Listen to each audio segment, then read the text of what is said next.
This is For Advisors by Advisors. I'm your host, Evan J. Mayer, and today we have a very special guest in Mr. Duncan MacPherson.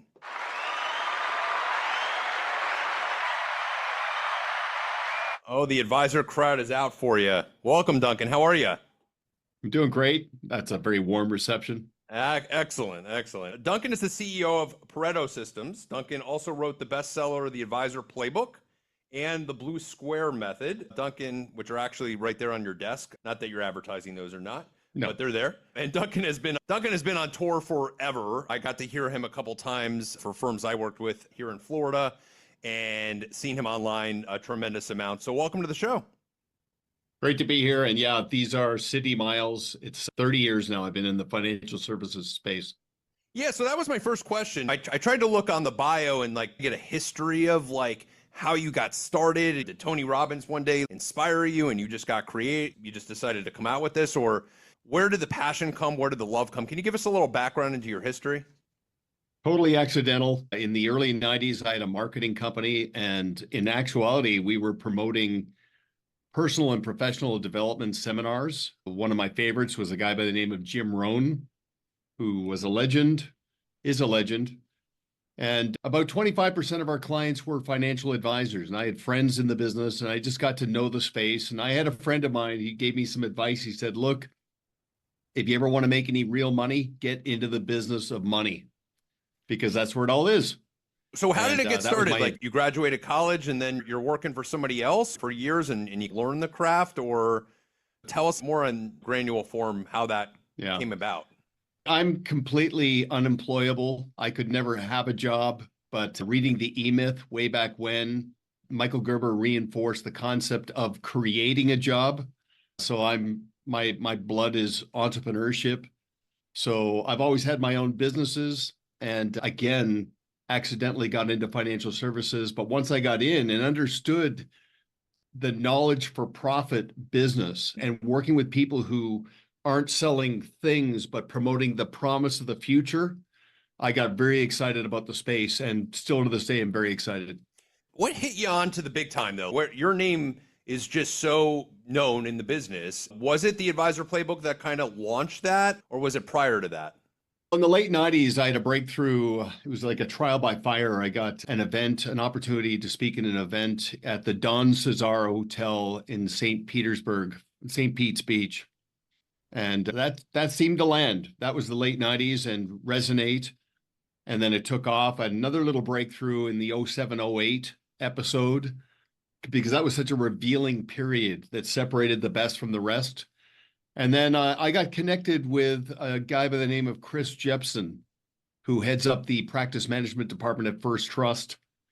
And we started collaborating, creating content, and then we wrote the Advisor Playbook, and that came out in 2015. So that was another gear that we found.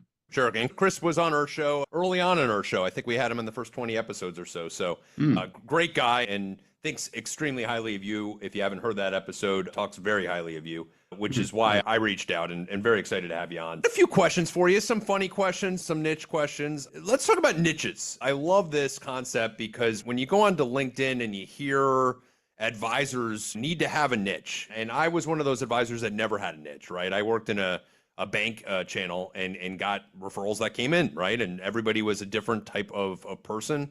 And then as my business grew and I became independent and went independent in 2019, just over 5 years ago, the business has continued to grow by 25, 30% with no niche. So I've never been a niche guy or gal, but I know there are people specifically on LinkedIn and social media that market themselves in that niche category. I don't need to ask the question, do you need to have a niche to be successful? But how important is it for advisors maybe starting out, or that didn't have the luxury of building a business through building it themselves through a bank channel or buying a practice? How important is a niche for those advisors? Okay, so great question, and I'll unpack that with three elements. First of all, if I'm just starting off as a financial professional and I'm looking directionally at what I'm trying to build and where this is all going, I would decide to be a specialist, not a generalist, and just work with the best clients out there. And not to oversimplify it, but self-made first generation business owners are the best clients. They have the most upside. They're the most agreeable. They delegate. They're respectful. They're hardworking. And they want to get to a point where their money makes more money than they do. And that their net worth is competing with the value of their enterprise and those needs that are becoming complex over time. In order to be a specialist in that space, they need to study it. They need to read The Millionaire Next Door. They need to understand a day in the life of the business owner. They need to read every family's business, understand the family dynamics. They've got to be a serious student and make themselves attractive to be a specialist. So that's one element. The concept of target marketing in a niche, like I know advisors that work with Delta airline pilots or work with pharmaceutical reps or work with engineers. That's perfectly fine, provided that there's a natural story and reason why someone's doing that. At the end of the day, probably in my view, the most important form of target marketing is to land in a space of professional scarcity. And professional scarcity means that you are conveying to the world, you're not trying to be all things to all people. And your goal isn't to see how big you can get, it's how small you can stay. So we've seen many advisors who over years get to a point where they got 250, 350 clients, more or less, whatever the case may be. And we say, look, you're on a collision course with a plateau. Let's grow down. And let's get to a sweet spot where you've got 75 clients, and they can come from all walks of life. But the commonality is socioeconomic, demographic, and complexity of needs now and in the future. So there's a spectrum of niche marketing and narrowcasting. My favorite is professional scarcity. Make sure the world knows you're not all things to all people. Yeah, and I think that relates a little bit to that 80-20 rule that you speak about, which is obviously 80% of your revenue comes from your top 20 clients, and how do you service the heck out of them and bring something new? I always like the idea that every year or two, I try to bring something out of the ordinary back to those meetings and keep those meetings engaged and exciting, where clients are wanting to come in and are interested to come in.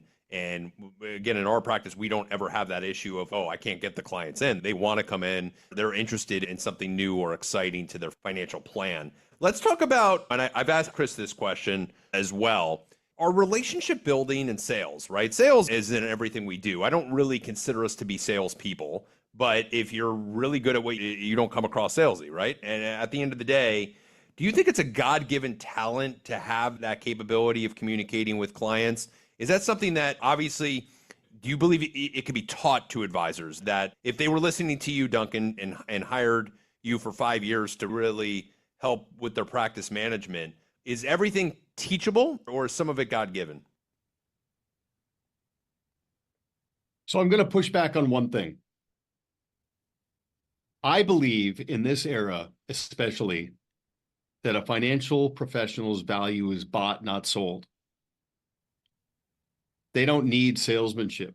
They're not out there hunting and gathering with a pitch book, trying to gather assets. They don't eat what they kill. They attract, they don't chase. They're found. They don't go out and find new clients. Sure. They attract. So stewardship is more compelling than salesmanship and has far more persuasive impact. Now, that said, because some people, they say, look, that's semantics. I'm trying to grow a business. I get it, okay? But you're not asking a client to buy something.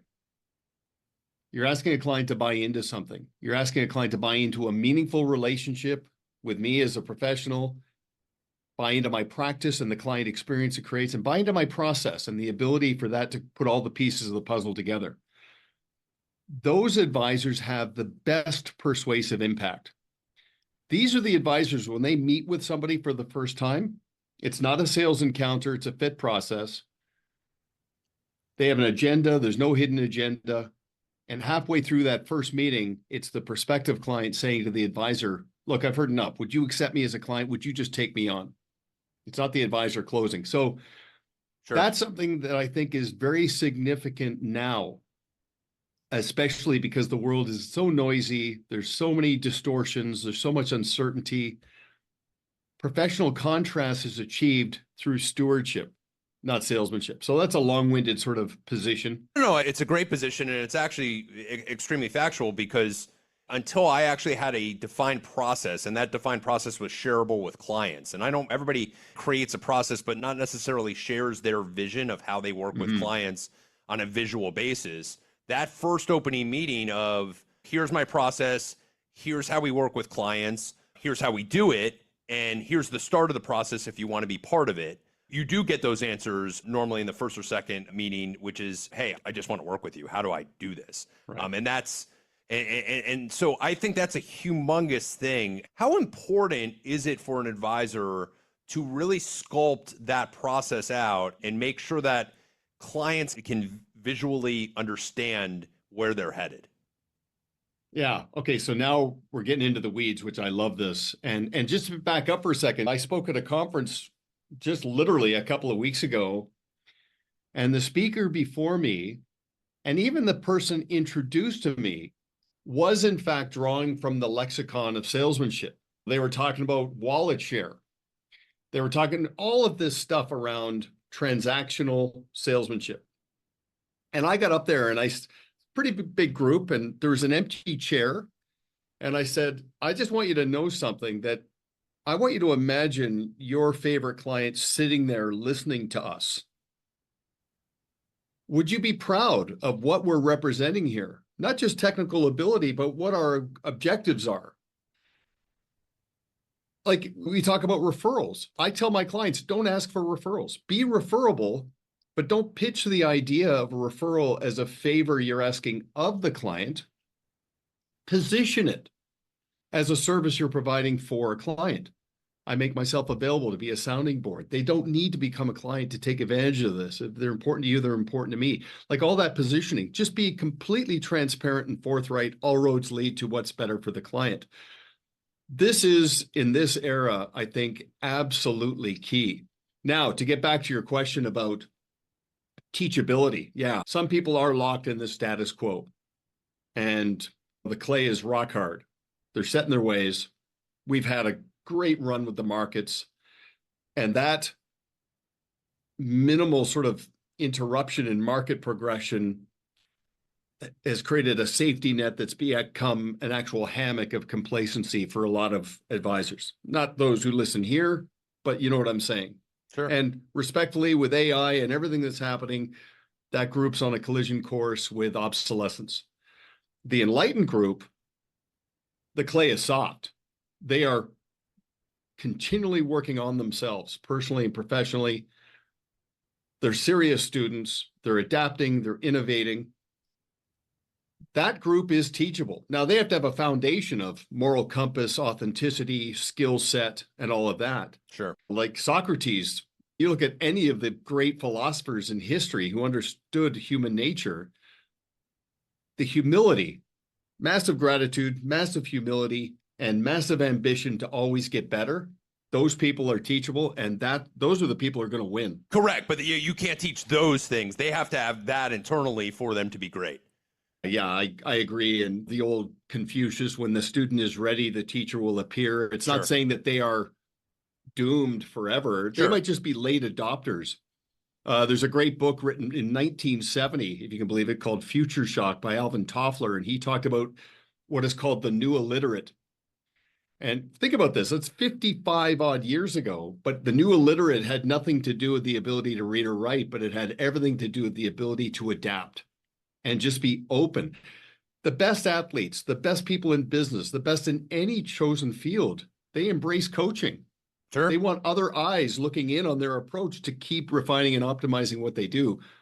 Those are the advisors that are going to thrive in the next 5 to 10 years. Sure. And they always say the best advisors are not necessarily the ones that create ideas or concepts. So they're the ones that steal them and implement them into their practice and make them their own. So I think that's huge. And I think one of the other points you bring up, and it was actually a question I was going to ask you. Now I don't have to ask you because I know where you stand on it, is referrals. I've always, when I've spoken to people in your spot, I would say 70% of what I would call advisor coaching is you need to ask for referrals. And And I had Jackie Wilkie on, who works with Chris as well on the podcast. And one of the questions I had for her was that question: should you ask for referrals, or if you're good enough, you just get them? And so what I've learned from my practice is we get somewhere between 5 to 10 referrals a month, and we don't get them by asking, because first of all, I find it corny to have to ask. If you're a good CPA, never asks. A good attorney never asks for a referral. They service the heck out of their clients. They communicate well with them. They show they care. And if you meet with them enough and you bring enough to that table where they're wanting to come in, as I alluded, people are going to go golf with that friend and say, hey, where were you yesterday? Oh, I was with my advisor again. We meet every quarter. Oh, really? Tell me a little bit about that. And that's, in my opinion, how that referral system works. Do you agree with that? Absolutely. You've got to be referable. The number one thing that holds somebody back from making an introduction is a lack of clarity or complexity. I need to know how it's going to reflect on me if I introduce someone to you.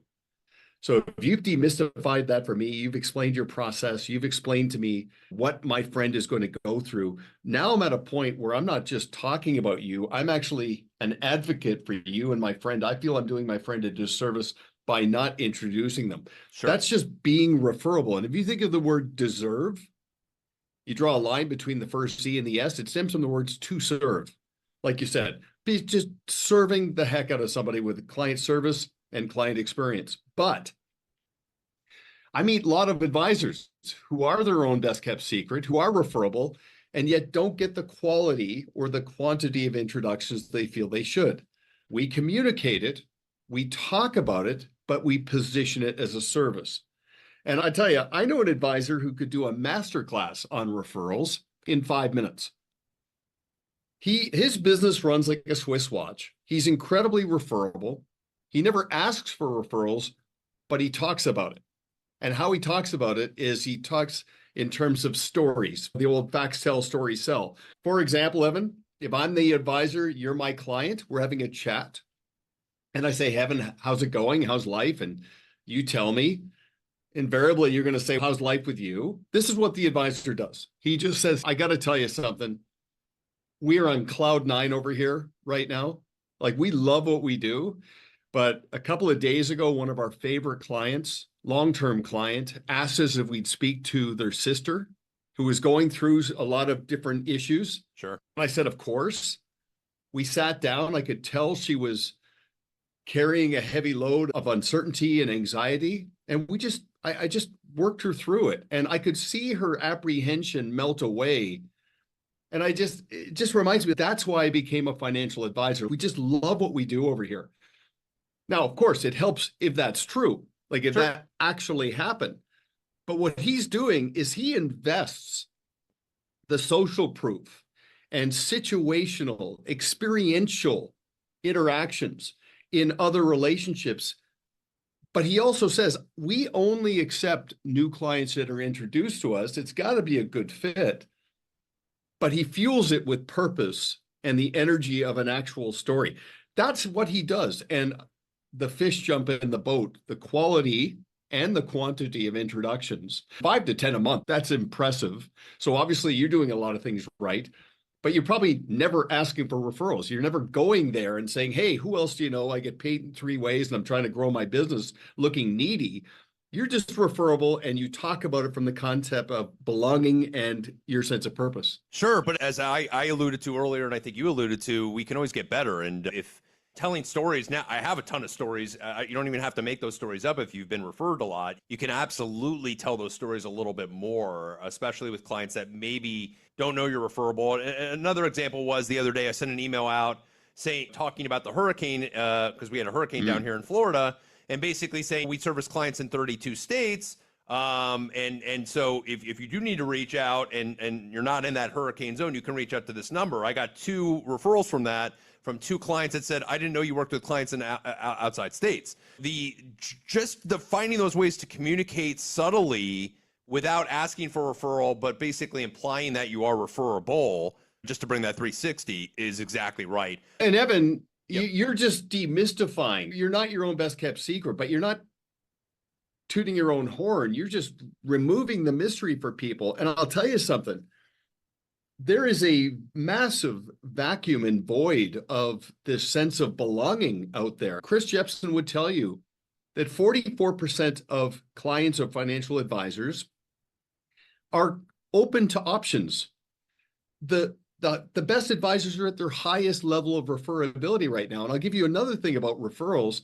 The advisors who have gone all in with the concept of success stories and testimonials in video. So advisors spend so much time shaping their own perception in how they represent their value. The advisors that have gone to the next level, they get the perspective of the client. They let the client tell the story and make them the voice. And I could tell you stories of advisors who have a 3-minute video of a client sitting on an Adirondack chair in their backyard, talking about how great they feel about being your client, like talking about their advisor relationship. It has nothing to do with products, pricing, performance. It's everything to do with why I feel so at peace and on the right track. When a client tells that story, what you're doing is you're getting your perception through their perspective and also the proportion of your value. The proportion is the way it makes someone feel. A client can tell your story even better than you can because they're living it. The authenticity is so pure. So that's another reinforcement, especially like you said, expanding the geography with the technology we have right now. It's not a barrier. It's now actually something that's very powerful. Yeah, you get a lot done on a Zoom call, and before just a telephone call never did it for me. Talk about the 2 books briefly. Many advisors have read them. The Blue Square Method's your newer book. I wouldn't call it new anymore, a couple years old, but tell us a little bit about the Advisor Playbook and the Blue Square Method. Yeah, so 2015, 7 years later. So we had 7 years to crowdsource what separates the best from the rest. And of course, with that comes a little bit more maturity. People get further down their path. There is a more panoramic approach to the total person. And we put an emphasis on why. Why are you trying to self-actualize? Why are you trying to become the best version of yourself? Not just professionally, but personally. I don't know if you've read Good to Great by Jim Collins. It's obviously a classic. Sure. He has this premise around, he calls it the hedgehog. And I'm pretty sure the hedgehog was framed around the ikigai, which is our reason for being. The number one question to ask on the job is not how much am I making here? How much am I earning here? How much am I worth here? It's who am I becoming here? That's a big part of this. When you think about the whole Kaizen, right? Kai is change, Zen is good. Most of our clients now are open to change because they're so fixated on plateau avoidance. They don't want to max out. And it's not just in productivity, it's themselves, right? The best version of themselves. So that would be, it's a nice extension on that book, but it's more, I'd say, mature, bigger picture, and it's been very well received with an emphasis on quantitative results, but also qualitative. Excellent. So Duncan, tell us about Pareto Systems. Tell us about the concept of how you got it started and how do you work with advisors? Do you work with RIAs? Do you work with wirehouses? Do you work with independents? Or is it a wide variety of different types of advisors? Yeah, thanks. We're across the board. We work with professionals in the wirehouse space and the independent space. We have enterprise engagements with RIAs and other firms. Basically, where it starts is we have a fit process to make sure that what somebody is aspiring to aligns with what we can do. And part of that is philosophical and the other is tactical. So we want to make sure that we're aligned in the way we see the world. Again, back to stewardship, not salesmanship, and running the business like a business. But the stewardship part and the aspirational part, that's the why. The how is the technical incremental process. And we are very process driven. It's not like we're doing pep talks and fireside chats and group hugs. We take a long view and it builds on itself through incrementalism, just like anything else that compounds. So we'll work with the whole team. And basically what we're saying is we want you to place as much emphasis on practice management and relationship management as you do on asset management. So you manage money, but really what you manage is you manage a business and you manage people. Sure. And those two are proprietary. This one's important, but that one's kind of a given. It's good that you have technical ability, but you can't rest on that. This is what separates the best from the rest, is creating a consistent client experience and managing relationships over the lifetime and into the next generation. So that's effectively what we do. And the way people get started with us is they schedule an initial call just to get to know each other a little bit. And then we have a practice management index tool. It's a self-guided tool to help somebody pop the hood and diagnose where their gaps might be. And that takes about an hour to go through that. It produces a report that we can then both look at to create a game plan, a business plan, do a little strategic planning, and then off we go. We start getting into the weeds, just chipping away at some of those gaps. So in a nutshell, that's how we approach things. Excellent. Excellent. So a few funny questions. In Canadian advisors, you live in Canada, versus financial advisors in the US. Are there any differences you notice? Are there any practice management differences, or is it all basically the same? The one commonality is just the quality of the people, because we work with advisors all over the world. That's the thread that weaves through the entire industry that we work with. It's just good, upstanding, honorable people. So that has no border. That's everywhere. Between Canada and the US, Canada has a lot more bank-oriented advisors. So it's a different dynamic from that perspective. Our preference is the advisor who wants to be in business for themselves, but not by themselves. So they want to be in a blue chip environment, but they want the autonomy, not just to focus on product and technical solutions, but to really go into the client experience and really go into relationship management. So I would say the distinction, there are many entrepreneurial advisors in Canada and around the world, but probably the most entrepreneurial advisor in the world is the American advisor. Is that because of rules and regulations, or is that just a difference in the type of people, or maybe the American entrepreneurial type of spirit? How would you segue why? Yeah, it's a collection of all of that. And if you put it in perspective, there's more financial advisors in California than all of Canada. Really? So there's a different scale of reality. You look at the number of billionaires and affluent people, it's a big number in the US. Of course, to be relevant and indispensable to that large addressable audience, it manufactures this highly ambitious, highly entrepreneurial advisor. Got it. New advisors, we are seeing an age crisis in the United States. I don't know if it's everywhere, but the average advisor's age is increasing substantially. And we are now seeing those baby boomer clients starting eventually to work with younger advisors through either practice management or bringing younger advisors into the practice or selling their practices. What would be your coaching as to the best way to connect with advisors that are looking to eventually offload or sell their practices, and the right approach in contacting them?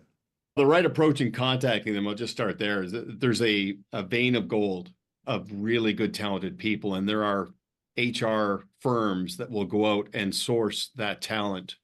And there's a lot of people who are in the bank and the credit union space and maybe in a more commoditized environment that realize, okay, I've got a little bit of ambition and I might outgrow this environment. They exist. So HR firms are a great way to go and find that. The advisor who's wearing more and more hats every day, and I'm talking about the lead advisor, has to be very methodical from an HR perspective in terms of how they start a relationship and the expectations they set and the roles and responsibilities, just demystifying all of that. If I'm a young advisor, I am drafting in behind a senior advisor who has no continuity and succession plan in place. and I go in there to earn the right, I will elevate the client experience for the 80% of the clients who will generate 20% of the business. I'll elevate that to liberate the lead advisor to go deeper into working with the 20% of the clients who generate 80% of the business. So the framework, Evan, is okay, there's people, practice, process.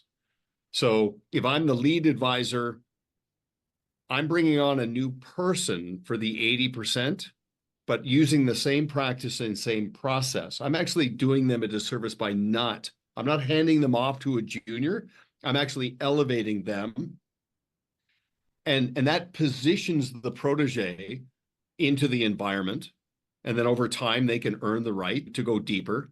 But what's really important, if I'm a senior advisor for the next 5 or 10 years of my life, I want this to be my crowning achievement. A big part of my legacy is to make sure those clients that really deserve me are very well taken care of. And of course, from there, it just builds this incredible amount of advocacy and total client engagement. So very oversimplified, but that's a big part of what we do. Yeah, you're actually seeing the senior advisors, a lot of them are in fear of handing again, you took it as better for the client, but they're taking it as I'm giving my client relationships to somebody who came in and is not earning it, meaning they're not going out and creating their own clientele. And I've always envisioned that as a bad kind of thought, because the best way to bring somebody into your practice is let them grow and develop underneath you and elevate the client, as you say, to getting a better experience, getting more communication with them instead of you being the lead advisor.